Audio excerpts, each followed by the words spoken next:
Here are 5 massive fitness mistakes that are keeping people stuck in 2026. I'm Ben from Performance House and I'm the head coach at our private personal training studio in Richmond. And today I'm going to show you the 5 top mistakes that I've seen in the last 13 years of training people one-to-one setting to get results. Now remember, most people don't get results because they're necessarily lazy. Most people are just putting too much work in the wrong things, holding them back from the results that they truly can get. Remember, the fitness industry as a whole is pretty overcomplicated for things that are actually pretty simple. It's easy to get results, you just got to keep doing them. So in the next few minutes, we're going to tell you our 5 biggest mistakes that we see our clients do, and more importantly, how you can change that today. So firstly is trying to burn all of the calories in one go in exercise. For example, in Richmond, we have a lot of cyclists and a lot of runners. They like to use the space. Richmond Park is beautiful. However, if you go on a 3-hour cycle and you burn up to 2,000, 5,000 calories, at some point, you're going to want to eat that back. It all sounds well and good, but on a Sunday when you go for your roast and you don't have any cap or any kind of stopping potential to be able to stopping you from overeating, you're just going to eat all those calories back, and that's a big problem. So managing the expenditure and the intake of calories is really important. Secondly, changing your program way too frequently. Look, I know everyone talks about variety being the spice of life, but unfortunately, when it comes to results, there are a few ground rules that you need to follow in order to maximize your results. So if you change your program all the time, you don't actually get any good at the movements themselves. Therefore, there's no real progression, so that when you keep changing the exercises, you're chasing a novelty response rather than hard work. So instead of changing your program, stick to it. Pick a couple of exercises that you know that you'll enjoy. You're going to need a little bit of what you want and a lot of what you need here, remember. So pick those exercises that you enjoy, make sure you get the most out of them, and then fill the rest with some exercises that you may not enjoy as much, but you know you need to do them. Number 3, following on from training. Sometimes people are training just too damn hard. Now what I mean by that is there are a lot of ways that you can progress training. For one, you can change weight. You can also change other stimuluses like sets, reps, time, and even range of motion.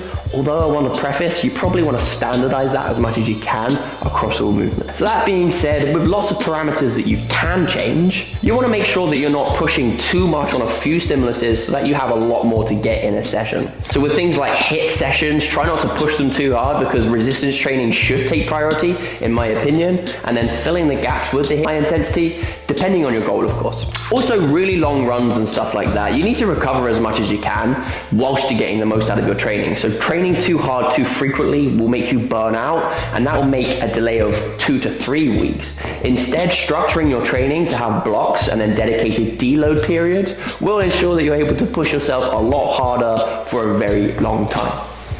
Number 4, tying in with that one, recovery and sleep. I cannot tell you, especially people in Richmond, they're high-performing people.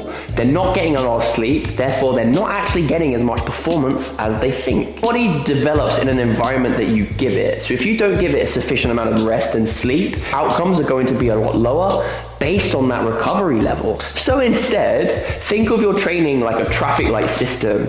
Red are hard sessions, amber is medium sessions, and then green can be recovery sessions or things like low intensity running, cycling, gardening, sometimes yoga, things like that, swimming. You want to make sure that you split your traffic light system so that you have 2 to 4 hard sessions a week, 2 to 3 medium sessions a week, and 1 to 3 easier recovery sessions a week to ensure that you're having a full spectrum of your training. Just remember, you don't want to overdo it again, so don't have too many of those sessions. Figure out what days you can train and what you can do, and then split it across that week to ensure that you're splitting it evenly all the way through. And finally, we have number 5. Now, this is one of the funniest ones I find really interesting because of the commercial world that we live in, with all of the ads and all of the products that are being pushed on us. People over-obsess with supplements. Remember, the word supplement refers to something that fills a gap within another structure.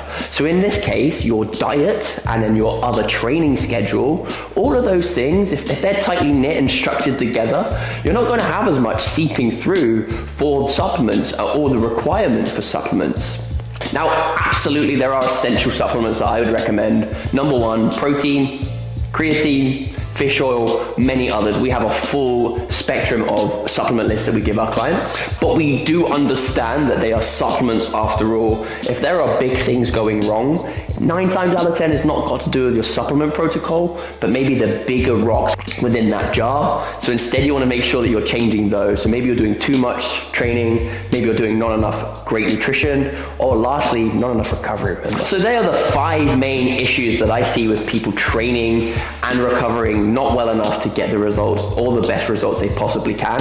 But here's some good news. We have a 1-month free training plan that we have developed that we think is an amazing starting point for anyone. Now remember, it's free, so there are no risks to doing this. Have a look at how we program and structure training for our clients to ensure that you can get the best results. There's some nutrition, goal setting, other things in there. If you want to learn more about that, please follow the links below in the description and we'll set everything up for you. Now remember, with all of this being said, getting everything into line is going to be really tough when you first start. So practice, keep trying. Trial and error is the biggest thing that I found, and I've been doing this myself for a very, very long time. So plan more, plan better, keep consistency, and then lastly, if you need a coach to help you with all that, make sure you get the right one. Hope you enjoyed today's video, and I look forward to sharing some more information with you very, very soon.